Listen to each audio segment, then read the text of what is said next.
RSS के 100 साल पूरे होने और दशहरा रैली के मौके पर एक बार फिर से सरसंघचालक मोहन भागवत ने नागपुर में आरएसएस से जुड़े लोगों को संबोधित करने का काम किया और इसी दौरान उन्होंने अपने अलग अलग मुद्दों पर विचार रखे। लेकिन इस कार्यक्रम के पहले सबसे ज्यादा चर्चा में I chief justice of India की मां कमलाताई गवई ने एक ओपन लेटर लिखा है। उन्होंने अपने इस ओपन लेटर में लिखा है कि क्यों वो आरएसएस के कार्यक्रम में शामिल नहीं हो रही है, उसका कारण बताया है। इस वीडियो में हम आपको बताएंगे कि आज के दशहरा रैली में क्या कहा मोहन भागवत ने और साथ ही साथ जो 5 तारीख को आरएसएस का कार्यक्रम होने वाला है उसमें चीफ जस्टिस ऑफ इंडिया की मां कमलाताई गवई क्यों नहीं जा रही है और उन्होंने अपने ओपन लेटर में क्या लिखा है। नमस्कार, आप देख रहे हैं लोकमत हिंदी, मेरा नाम है सुन कनौजिया।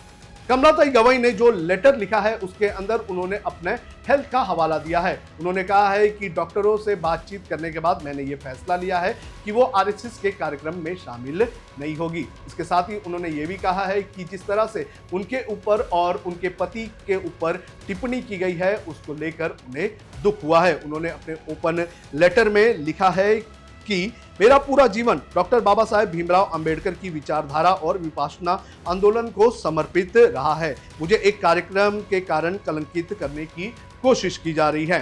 उन्होंने आगे कहा कि अगर मैं राष्ट्रीय स्वयंसेवक संघ के कार्यक्रम में जाती तो वहां भी सिर्फ डॉक्टर अंबेडकर के विचारों और संवैधानिक मूल्य पर ही बात करती। तो यानी कि उन्होंने कहा है कि आरएसएस के कार्यक्रम में अगर वो जाती तो वो डॉक्टर बाबा साहेब अंबेडकर के विचारों को ही जो है रखती, लेकिन उसके पहले ही उन्हें कलंकित करने का काम किया गया और उन्हें कहीं ना कहीं दुख पहुंचाने का काम किया है। आपको बता दें कि कमलाताई गवई के इस खत के पहले, इस ओपन लेटर के पहले उनके छोटे बेटे राजेंद्र गवई का भी एक बयान आया था। इसमें उन्होंने कहा था कि आरएसएस का कार्यक्रम अमरावती में आयोजित होने वाला है जिसके लिए उनकी माता को निमंत्रण दिया गया है और उनकी माता कमलाताई गवई ने उसे स्वीकार कर लिया है। यानी कि उनका ये कहना है 2 दिन पहले जो बयान जारी किया था उसमें उन्होंने कहा था कि उनकी मां जाएगी, लेकिन उसके बाद अब उन्होंने ये बयान जारी करते हुए कहा है कि वो इस कार्यक्रम में नहीं जाएगी क्योंकि उनको लेकर इस तरह से बातें कही गई है। वहीं अगर बात करें आज के कार्यक्रम में तो मोहन भागवत ने कई मुद्दों पर अपने विचार रखी।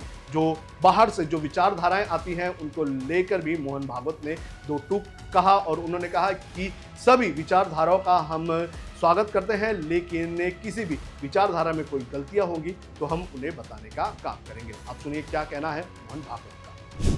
सौभाग्य से भारत की परंपरा है वो सब प्रकार की विविधताओं का स्वागत और सम्मान और स्वीकार करती है। यह हमारी परंपरा है और इसलिए यद्यपि बाहर से विचारधारा आई होगी हम उनको पराया नहीं मानते, अलगाव से नहीं देखते। हम सबकी विशिष्टताओं को, दुनिया में सभी विशिष्टताओं को मानते हैं, उनको स्वीकार करते हैं, उनको भी हमारी अपनी विशिष्टता है उसके दर्जे का ही मानते हैं, सम्मान देते हैं। वो विशिष्टताएं भेद का कारण नहीं बनती, इसको हम देखना चाहिए। आज अपने देश में इन विविधताओं को भेदों में उभारने की कोशिश चल रही है। ये विविधताएं भेद का कारण नहीं बननी चाहिए। अपनी सब विशिष्टताएं अपने अपनी जगह ठीक भी है, परंतु ये सब होने के बाद भी हम एक बड़े समाज के अंग है। समाज, देश, संस्कृति और राष्ट्र के नाते हम एक ही है, हम अलग नहीं है, हम विविध भी नहीं है। विविधताएं तो भाषा, पंथ, संप्रदाय, खान पान, रीति रिवाज, रहने की जगह इसकी है और इस एकता के चलते हमारा सबका आपस का व्यवहार सद्भावनापूर्ण और संयम पूर्ण रहना चाहिए। सबकी अपनी अपनी विशिष्टताएं हैं, उनकी श्रद्धाएं हैं, महापुरुष है, पूजा के स्थान है। मन वचन कर्म से आपस में इनकी अवमानना नहीं होनी चाहिए, इसकी चिंता सबने करनी चाहिए, किसी एक ने करने का यह काम नहीं है। उसके प्रबोधन की भी आवश्यकता है। विविधता है और सब लोग साथ में रहते हैं तो जैसे अनेक बर्तन साथ में रखे तो कहीं ना कहीं आवाज हो ही जाती है। इतने बड़े समाज में इतने सारे लोगों के साथ रहने से कभी कभी कुछ आवाज हो भी सकती है, लेकिन होने पर भी नियम पालन करना, व्यवस्था पालन करना, सद्भावपूर्ण व्यवहार करना, ऐसा स्वभाव बनना चाहिए।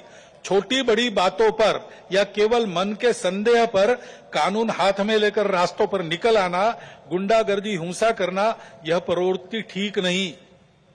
मन में प्रतिक्रिया रखकर अथवा किसी समुदाय विशेष को उकसाने के लिए अपना शक्ति प्रदर्शन करना, ऐसी घटनाओं को योजनापूर्वक कराया जाता है। उसके चंगुल में फंसना नहीं चाहिए। उसके परिणाम तात्कालिक और दीर्घकालिक दोनों दृष्टि से ठीक नहीं रहते। इन प्रवृत्तियों की रोकथाम आवश्यक है। शासन प्रशासन अपना काम बिना पक्षपात किए तथा बिना किसी दबाव में आए नियम के अनुसार करें, परंतु समाज की सज्जन शक्ति और युवा पीढ़ी को भी सजग और संगठित होना पड़ेगा। आवश्यकता अनुसार हस्तक्षेप भी करना पड़ेगा, क्योंकि ये अराजकता का व्याकरण है, इसको रोकना ही पड़ेगा। तो इस पूरे मामले पर जो राजनीति हो रही है, उस राजनीति को लेकर कहीं ना कहीं अंकुश लगाने का काम किया गया है चीफ जस्टिस ऑफ इंडिया की मां कमलाताई गवई ने, और उन्होंने साफ कर दिया है कि वो इस कार्यक्रम में नहीं आएगी।